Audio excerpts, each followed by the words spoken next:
Não tem nenhum campeonato rolando, mas foi uma semana agitada da torcida do São Paulo Futebol Clube de notícia. A gente tem entrevista do Muricy Ramalho dizendo que pode vir a trabalhar no São Paulo em 2021.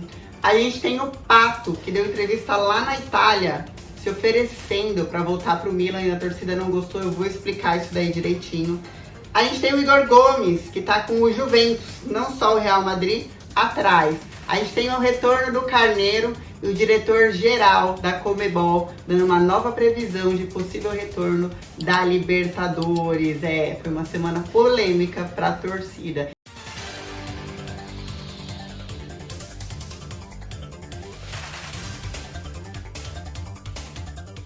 Eu escolhi começar por notícias boas, né? Que chega só falar de quarentena, morte, sei lá. Vamos falar do Muricy, que deu entrevista pro UOL. E aí perguntaram pra ele: e aí, Muricy, você não tem saudades do futebol, de treinar uma equipe, de ganhar título, daquele estádio lotado gritando seu nome? Ele falou que morre de saudade de ser treinador e que direto ele recebe convite, inclusive do São Paulo. Mas que ele teve que escolher entre a vida dele e o futebol. Que ele não pode ignorar que ele teve 2 vezes na UTI. Será que ele tinha aquele sentimento dentro dele por arritmia cardíaca? E aí ele escolheu a vida dele. Uma parte da entrevista dele para o UOL foi toda dedicada para falar do São Paulo, obviamente pela identidade, não podia ser diferente. E aí perguntaram para ele: e aí, você não tem vontade de voltar para o São Paulo, de fazer alguma coisa lá, convite não sabe que você tem? E ele falou: eu tenho vontade sim, mas nunca mais como técnico para nenhum time. Mas quem sabe depois que encerrar o meu contrato com o Grupo Globo, eu possa retornar como coordenador de futebol, ajudando a treinar a equipe, ajudando na decisão de contratações de atletas. Mas teria que ser alguma coisa bem leve, com menos viagens, que não precisasse estar em todos os jogos fora, alguma coisa que a saúde dele pudesse aguentar. E a chama da esperança surge como uma fênix. Você já pensou? São Paulo Futebol Clube, novo presidente, Raí na direção, Lugano na direção, Muricy como coordenador técnico. E eu sei que tem muito torcedor que gostaria de ouvir. Imagine ainda Marco Aurélio Cunha na presidência, que eu sei que é o favorito de vocês. Vou aproveitar esse pulo para falar que o Muricy Ramalho tem ótimo relacionamento tanto com o Júlio Casares quanto com o próprio Marco Aurélio Cunha, que são os principais nomes aí favoritos nessa disputa eleitoral que está acontecendo nos bastidores para dezembro, nas eleições do São Paulo. E ele terminou a entrevista falando do Fernando Diniz. Perguntaram se ele gosta, se ele confia no trabalho, e ele falou: é muito importante que o torcedor do São Paulo tenha paciência e confie no trabalho do Fernando Diniz. Ele falou que ele teve no CT um dia para entrevistar o Fernando Diniz e assistiu todo o treinamento com aqueles olhos de Muricy Ramalho. Vocês sabem, no passado, inclusive aqui no canal, ele deu entrevista durante o Paulista do ano passado lá no camarote do Guerreiro. Quando ele tem que falar mal, ele fala. Já falou mal do Raí. Quando ele tem que falar e puxar a orelha, ele puxa. Ele falou o seguinte, que ele gostou do que ele viu lá nos treinamentos, que ele confiou e que o Fernando Diniz é um dos poucos treinadores que tem uma ideia boa, ele luta mesmo com os jogadores para colocar aquela ideia em prática. Mas ele falou que o torcedor precisa ter paciência e que não pode jogar todo o trabalho do Fernando Diniz fora só por causa de um deslize. Eu adorei esse recado do Muricy. Mas eu só termino esse assunto te perguntando como seria, na sua imaginação, Muricy Ramalho trabalhando no São Paulo Futebol Clube. De uma polêmica para outra, vamos falar do Pato, que deu entrevista pro Gazzetta dello Sport lá na Itália. E aí, com uma grande identidade que ele tem pro Milan, tem 2 títulos lá, perguntaram para ele como é que estão as coisas aqui no São Paulo e se ele tinha perspectiva de retorno pro Milan. Ele falou: olha, aqui no São Paulo tá tudo bem. Elogiou o Fernando Diniz, foi outro que falou bem do Fernando Diniz. Falou que o time tá muito focado, que é um momento legal, que São Paulo tá voltando a ser aquele São Paulo que as pessoas se admiram de ver jogar, tá numa fase de crescente, fato. Mas ele falou também o seguinte, perguntaram pra ele: e aí, você retornaria pro Milan? E ele falou, é importante que vocês saibam como ele falou isso. E ele falou: olha, eu quero sim retornar pro Milan, é uma das coisas que eu tenho vontade, mas eu primeiro ganho uma Libertadores aqui e depois eu tenho retorno pro Milan. Isso seria bonito pra minha carreira. Então é importante, porque teve um monte de jornal aí na imprensa que deturbou, que tirou de contexto essa frase dele, falando: o Pato se ofereceu pro Milan e tal, então muito cuidado. Ganha Libertadores, depois vai pro Milan.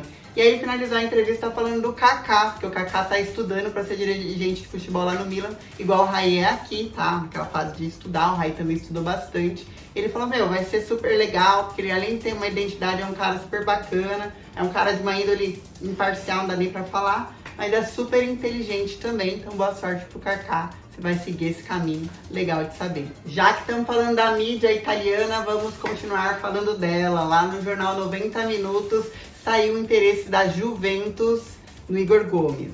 Na matéria ainda fala, né, de grandes jogadores que saíram aqui de São Paulo e deram certo no mundo. Chamou o Igor Gomes de novo Kaká, relembrou a trajetória do Hernanes lá.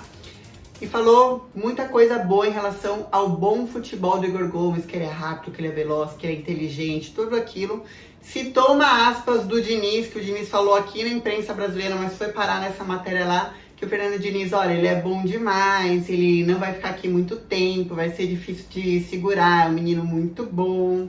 E revelou, por fim, que a Juventus, assim como o Real Madrid, está monitorando o futebol do Igor Gomes aqui no Brasil. Então vocês já saibam que agora em junho, quando abrir a janela, é uma janela de um ano aberta, né? Que eu já contei pra vocês em outro vídeo, que a janela esse ano vai até abril de 2021, não fecha.